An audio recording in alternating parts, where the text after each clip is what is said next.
Hey guys, so this is just an introduction to the big picture of empires. And so we start to look at some specific components of empires, the Roman, the Han, and the Persian in class, but I wanted to give you the big context. And then that way in class, we're looking at those specific cases. So empires, if you start with number one on your page, they rule over large territories with diverse population, meaning lots of different kinds of people, languages, ethnicities, religions, and empires are built through conquest. So it's the government taking over lots of land over a huge area. So Mongols are cool because they're like the biggest empire ever. Persians are awesome because they set the blueprint for all empires. That's our middle picture right here. And then, of course, everybody loves the Roman Empire, so we got to give them credit with their cool architecture where it's due. So just to show you how large empires can be, this is the Roman Empire at its height, right? So it is so large that it starts all the way in the Middle East, right? Goes through the Mediterranean and the Balkans area, to Italy, where Rome is right here, and then all the way to Spain and Portugal in Northern Africa. So don't forget, like this whole area would be full of diverse people, different languages, different beliefs, and different ideas about, whether they even want to be part of the Roman Empire. So let's look at our themes that we study throughout world history. So the first one is interaction with the environment. That is how humans manipulate their geography and their environment to help themselves. Social means social groups of people, so social classes, differences between poor and wealthy, gender roles, family structure. Political systems and governance means government, so laws that are in place, types of government, military, warfare, agreements, those could all be part of political. Economic systems is trade, labor, resources, and cultural developments is religion, language, ideas, ways of dress, and technology and innovation are advancements that humans make. So now if we look at those themes and how they apply to empires, we're just talking about them in a broad context. Okay, so interaction with the environment. Early empires, just like your early civilizations, were really focused on how to develop irrigation and water distribution because your major cities in your empires are farming. And so they have to find a way to irrigate and distribute water in order to have enough food for its population. And if you don't feed it your people, then they're going to revolt and everybody's going to die. That's intense, but you get the idea. Environment modification could also be that you are using your environment to create a defense system. So that could be the Great Wall in China. It could be Hadrian's Wall, which you see right here in the picture, which is in Britain and part of one of the Roman walls at the extent of the empire. And then it could also be that empires, and here's the most important one, are wanting powerful resources like iron, silk, salt, spices, and they are trying to use the geography to gain those resources and build trade routes in order to sell and get access to others' resources. S for social in empires means that all empires institute a social hierarchy. Now, when we talked in class, remember that's a pyramid. So whoever is in power is on top, and at the bottom is usually slaves or your mass population of farmers and peasants. Now, this picture right here is actually Han Dynasty in China, their social pyramid.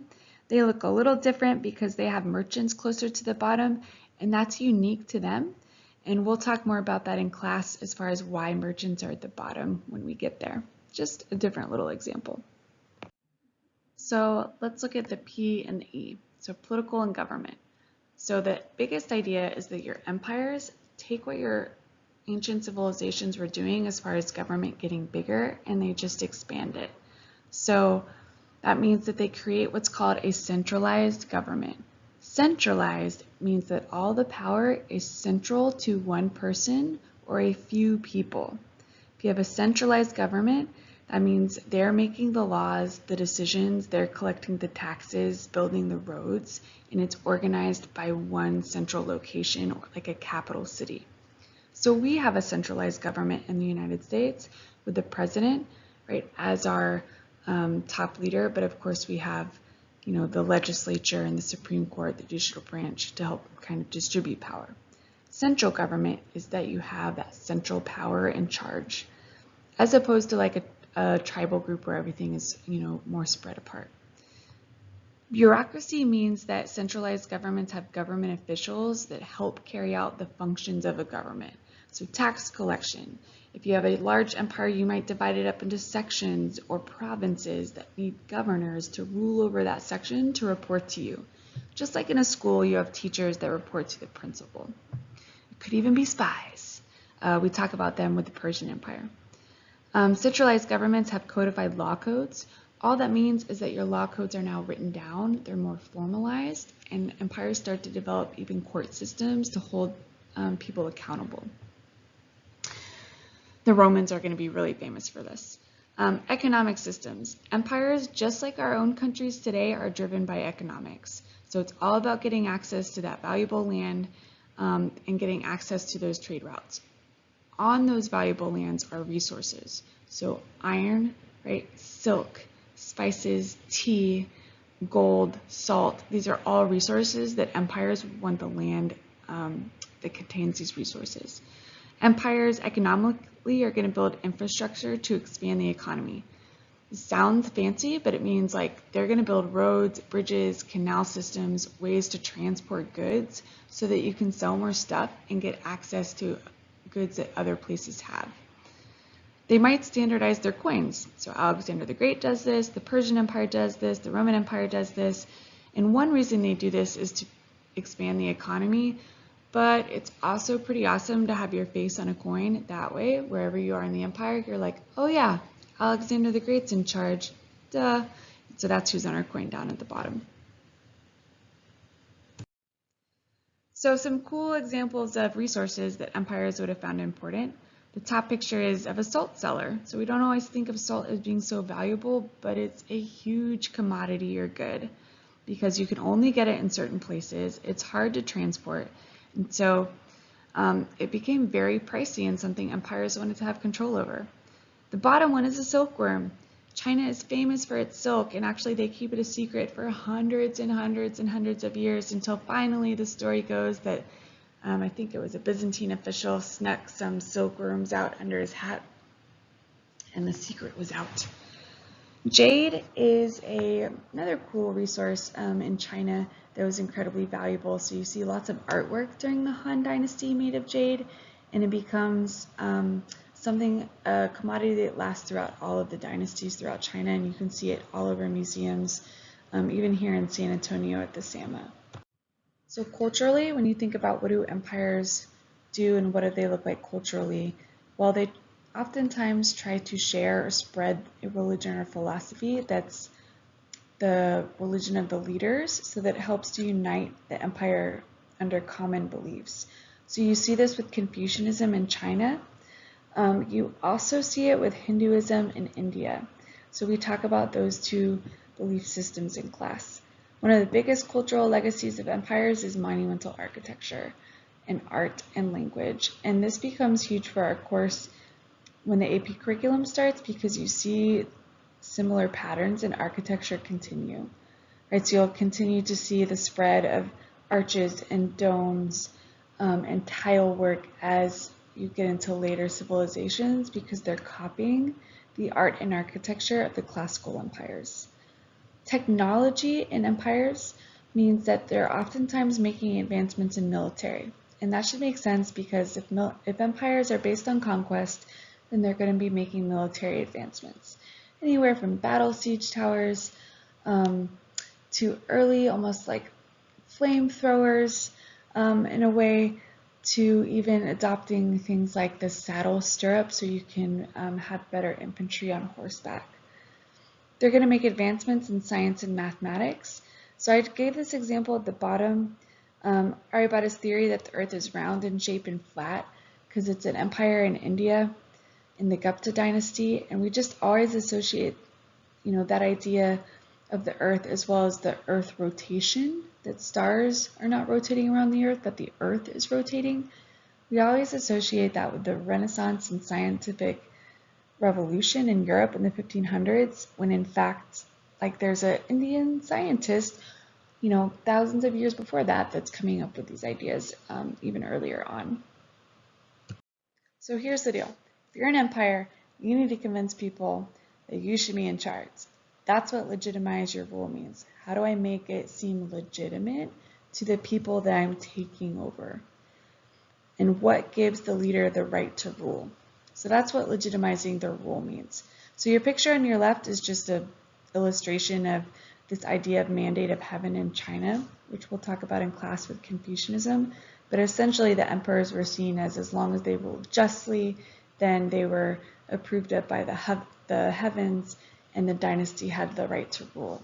If they ruled unjustly, then they would fall out of favor with the heavens, and the dynasty cycle would start over. So the dynasty would fall and a new dynasty would come to power.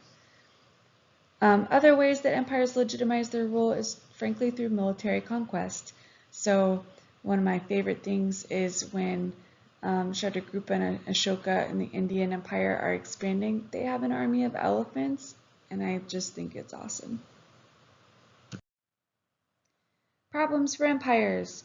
So because they're so big, empire leaders can be seen as foreigners, which can lead to revolts and unfair treatment for other populations. Because the amount of land is so large, borders are hard to protect. That should make sense. And those provinces or their territories on the edge of the empire become particularly vulnerable for rebellion because they're not treated very well. They have groups coming in and out of them to give them military advancements, and so they're constantly trying to break away, and it's hard to protect those borders. So Boudica's super cool. She's a Celtic queen who in like year 60, I think, tried to fight back against the Roman Empire. I mean, she loses, but it's cool that there's this Celtic queen who's leading a whole military against the Roman Empire. So solutions.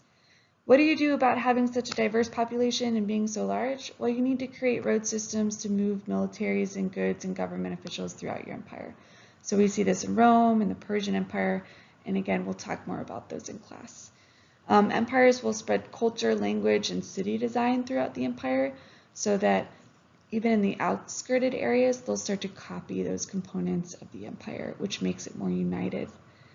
Oftentimes, because the empires are so big, they'll actually rely on local elites, meaning if I take over Persia, then I might rely on Persian elites or wealthy officials who are already ruling in Persia when I take over to actually help me run that province and answer to the capital city in the empire. And so that can help because it can help prevent rebellions, and it helps not spread your power so thin. So one kind of cool example of this is when Alexander the Great, moves from Greece and starts to take over Persia.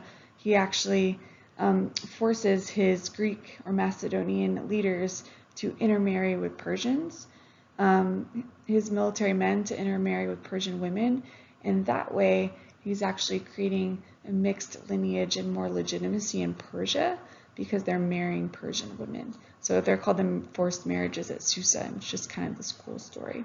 But an example of relying on local elites of conquered areas to help govern. So how does it affect daily life of citizens? It affects your daily life in the sense that if you build road and infrastructure, your economies are going to improve. You're going to get new technology, and you're going to get new ideas, religions, and languages. So again, people will become more united under similar languages and similar religions in certain areas.